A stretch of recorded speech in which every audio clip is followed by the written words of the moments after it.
ছোট ভাই আমার না হইলে একটা ফেতনা লাগাই দিতে রাস্তা পার হইতে হইব কিভাবে রাস্তা পার হইতে গিয়ে হঠাৎ একটা দুর্ঘটনার শিকার যাতে না হই মানসিক বেকারগ্রস্ত হইয়া যাতে জঙ্গিবাদ না করি কেউরে না মারধর করি হিংসা লোভ লালসা প্রভৃতির কারণে আমরা যদি এতটা একটা সহিংস হয়ে যায় লাস্টে আমরা খুনের মামলার আসামি হয়ে যাই এরকম যাতে না হই এই যে জনগণকে মেসেজ দেওয়া আর কি আমাদের জনগণ যেহেতু আমরা অত বিজ্ঞ না পাক্য না সুশীল সমাজ আসতে হবে বলতে হবে এইসব বিষয় জনগণ মন্ত্রীর মূল লক্ষ্য কি মূল লক্ষ্য এগুলো এমনি ডক্টর ইউনূস সাহেব আসতে পারবে সকল পার্টি চেয়ারম্যানরা আসতে পারবে এমনকি মুসলিমে তো তারা রাস্তার কাঙ্গালি তারও বলতে পারবে তবে লিমিটেশনের মধ্যে যেমন আমরা ভুল করবো না শৃঙ্খলার ভিতরে শৃঙ্খলা সবার আগে কোরআন হাদিস যাই বলেন শৃঙ্খলা না থাকলে কোরআন হাদিসও তো আমরা ঠিক মতো নামাজ রোজা হজ যাকাত ইবাদত হিন্দুরা পূজা না থাকলে আর আন্তর্জাতিক দ্বন্দ্ব আমরা যাইতে চাই না ভারতের বিরুদ্ধে পাকিস্তানের বিরুদ্ধে এগুলো আমরা বলতে চাই না এই মঞ্চে কিছুটা গানের খোরাকও আমরা দিব একটু সাংস্কৃতিক বিপ্লব একটু চাই একটু গান বাজনা হবে ভালো ভালো কোরআন তেলাওয়াত হবে হ্যাঁ একটু নাটক হবে একটু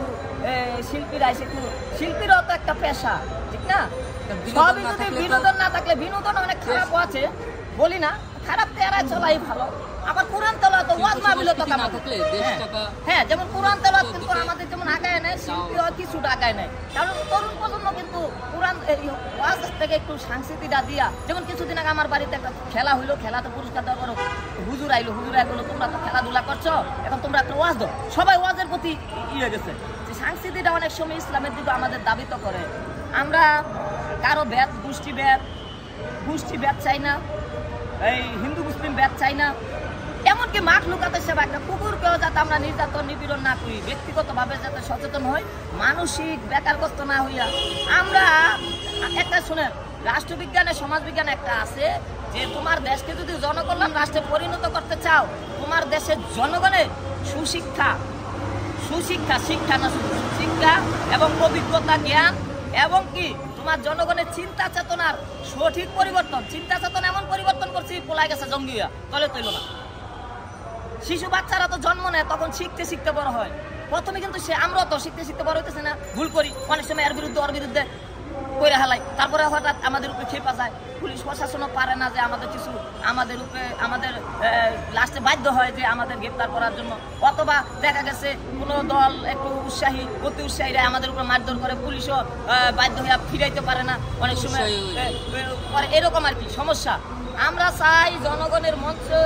যাতে আরো সুন্দরভাবে হবে অবশ্যই হবে পৃথিবীর কোনো মহাশক্তি এক কথা আল্লাহ সৃষ্টিকর্তা ছাড়া পৃথিবীর কোনো মহাশক্তি আমাদের জনগণকে ঠেকায় রাখতে পারবে না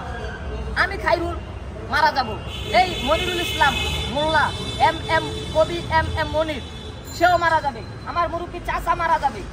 হ্যাঁ মুরব্বী চাচা মারা যাবে কিন্তু এই মঞ্চ কিন্তু কেউ না কেউ প্রয়োজনের তাগিদে ধরেই রাখবে এটা তো রাজনৈতিক দল না এটা সুশীল সমাজরা আসবে মেজর জেনারেল সেনাপ্রধান সবাই আসো ওই গভর্নর সাহেব আসো ওই ঢাকা বিশ্ববিদ্যালয়ের চ্যান্সেলর আসো ওই প্রধান বিচারপতি আসো আমাদের কারো প্রতি খুব নেই মহব্বত আলেম সমাজ আসো ইমাম সাহেবরা আসো এই সময় সাধারণ জনগণ কি বৈষম্যের শিকার আপনি বলে মনে করছেন ভাই ওই তো প্রথম বললাম বৈষম্য কিছু না কারণ ভুল বলি না আমরা আসলে পারিনি আমরা যে একজন মানুষকে 25,000 টাকা মজুরি দিব আমারও তো 50,000 টাকা মজুরি থাকতে হবে আচ্ছা চেষ্টা করি আমি একজন ব্যবসায়ী দোকানদার আমি একজন মানুষকে 25,000 দিয়া যদি আমার 10,000 টাকা 10,000 আমি চলতে থাকি তারপর আস্তে আস্তে উপার্জন বলে আমি 25,000 নেব আমি কম খাই তাকে বেশি দিই অথবা দেখা গেছে 25,000 উপার্জন অর্ধেক নেই যতদিন পর্যন্ত আমি শ্রমিককে 25,000 দিতে না পারি ততদিন আমিও কম খাই শ্রমিকও কম খাই যখন বেশি হবে তখন 25,000 দিয়ে বাকি লাভ আমার এরকম করতে হবে কৃষি বিপ্লব আমি বলছি জনগণের উন্মুক্ত মঞ্চ আপনারা তো আসেনও না কিছু বলেনও না সারা দেন ফেসবুকে এখানে আসবেন কিন্তু আমাদের বলতে বলেন হ্যাঁ আমাদের তো টাকা নাই যে উঁচু মঞ্চ করলে হয়তো সারা দেশে ওই মঞ্চে উৎসাহী আমাদের মঞ্চে আমাদের কিছু না পেপার বিষয়ে পেপার বিষয়ে হাজার লোক এখানে বসে রাজনৈতিক আন্দোলন করে আমরা জনগণের উপকার চাই কিভাবে উপকার করবে এটা প্ল্যান নাই বলছি তো শ্রমিকের মজুরি নিয়ে বলছি ধর্মপ্রাণ লোকরা ধর্ম পালন করবে কিছুটা সাংস্কৃতিক বিপ্লব এটা হালকা সাংস্কৃতিক পরামর্শ সাংস্কৃতিক বিপ্লব একটু কম করা লাগবে, কারণ যেহেতু সবাই ধর্মপ্রাণ, অল্পের মধ্যে ছোট বাচ্চারা গান বাজনা, আমরাও গান বাজনা পছন্দ করি, একটু ঘোরাক আর এবাদত বেশি করতে হবে। ফজরে উঠছিল ফজরে এবাদত করতে এনে ঘটনা করাবেন না, এনে আমি বলতে উঠছে এবং নামাজ আমি করি নাই, করবো সামনে করবো। এখন এই শোনো মানুষ এই ছোট ভাই আমার না হইলে একটা ফেতনা লাগাই দিতে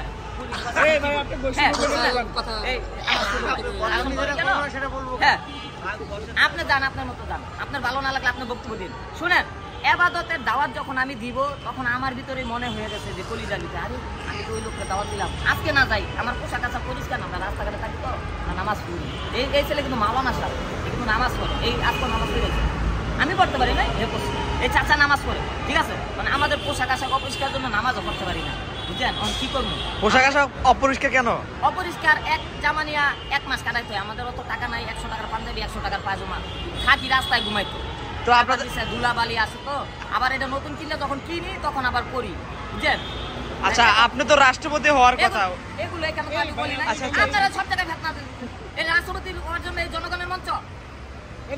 আমাকে আবার পুলিশ ভাই প্রশ্ন করছে আপনি তো এমপি হইতে চান। শুনেন, জনগণের মঞ্চে আসলে যে আপনার এমপি মন্ত্রী রাষ্ট্রপতি হইতে পারবেন না তা না তো, আমি তো বলছি রাজনৈতিক দলের নেতারাও আসতে পারবেন, আর যারা রাজনীতি না করেন তারাও আসবেন। আপনি একটা দলের চিফ, আচ্ছা বলবেন আমি একটা দলের চিফ, আপনার নাম বলবেন, তারপর আপনার দলের পক্ষ থেকে কি করতে চান, ব্যক্তিগত কি করলে ভালো হয় আমাদের পরামর্শ দিবেন, হইলে সবার পরামর্শ করে উনি ডেস্কে লেখা রাখুন দরকার হইলে। হ্যাঁ, যদি টাকাও লাগে, দেখা গেছে একটা মঞ্চ করতে 20,000 টাকা লাগে, আমি দিলাম 5 টাকা, আপনি দিলেন 5 টাকা, যদি মনের হয় ওইখানে দিয়ে ওইখানে শেষ করে দিন, গরিব দুঃখীরা খাওয়াই দিন।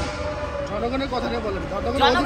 জনগণের অধিকার, শ্রমিকের মজুরি 25 করে, এই যে এখন ওই যে একটা শ্রমিক সংগঠন হাজার হাজার মানুষ নিয়ে তারা আন্দোলন করতেছে বিদ্রোহ। আচ্ছা ভাই শুনেন, শ্রমিকের অধিকারে এরা কিন্তু আমি বলছি যে আপনারা শ্রমিকের মজুরিটা কেন লেখলেন না, 25,000 কেন, এটা এড়াল করে যেতেছেন কেন? এরা তো বেতনই পায় না, শ্রমিকের মজুরি বেতন না পায়,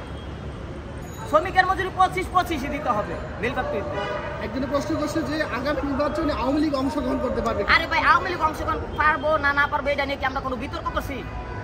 যদি আইনগতভাবে পরে যাইবো তারা আওয়ামী লীগ করবো, আমি কি না করছি নাকি? আমি কি হাসিনা,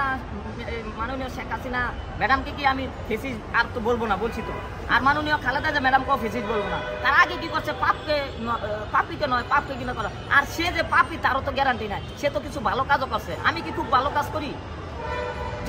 জনগণ হয়তো ওনাদের ফেসিস বলে, আমরা যেহেতু একজন নেতার মতো আর কি, মানে একটা নেতৃত্ব না, মানে একটা ঝাঁকাইতেছি জনগণকে, নেতার ওইখানে থাকবে, মানে আমাদের একটু কমন সেন্স করে, আমরা সবকিছু সব জায়গায় কথা বলতে পারবো না, আপনারা যা মন চায় তা বলেন। আমরা যে আবার সব জায়গায় সব কথা বলে আবার ওই যে পুলিশ প্রশাসন ভাই বলছে যে ফেসিস বললে তখন আবার উল্টা মানহানি মামলা দিতে পারে, সে বলে অনেক কাজ করছে, এটা সত্য কথা, মেট্রো রেল করছে, কথা বেশ করছে। আবার মাননীয় খালেদা জিয়া ম্যাডামও আসলে কি বঙ্গবন্ধু শেখ মুজিবুর রহমান, জিয়া রহমান, এইটাও বলছে পুলিশ ভাই যে বঙ্গবন্ধু শেখ মুজিবুর রহমানের কথা বলেন, জিয়া রহমানের কথা বলেন, তাহলে আপনি ভালো লোক, আপনি দুইটাই আছেন, কারণ এক দল আরেক দলে সহ্য করতে পারে না। আমরা যেহেতু নিরপেক্ষ লোক, আমরা তো কোনো দলের লোক না, ঠিক আছে, এই জন্য আপনাকে একটু ছাড় দিলাম, যাক আপনি ভালো লোক। হ্যাঁ, তবে একটু কথাবার্তা, আমার যদি কোনো কথা ভুল হয়ে থাকে পুলিশ ভাইরা এবং জনগণ, আপনারা আসেন, আপনারা আমাদের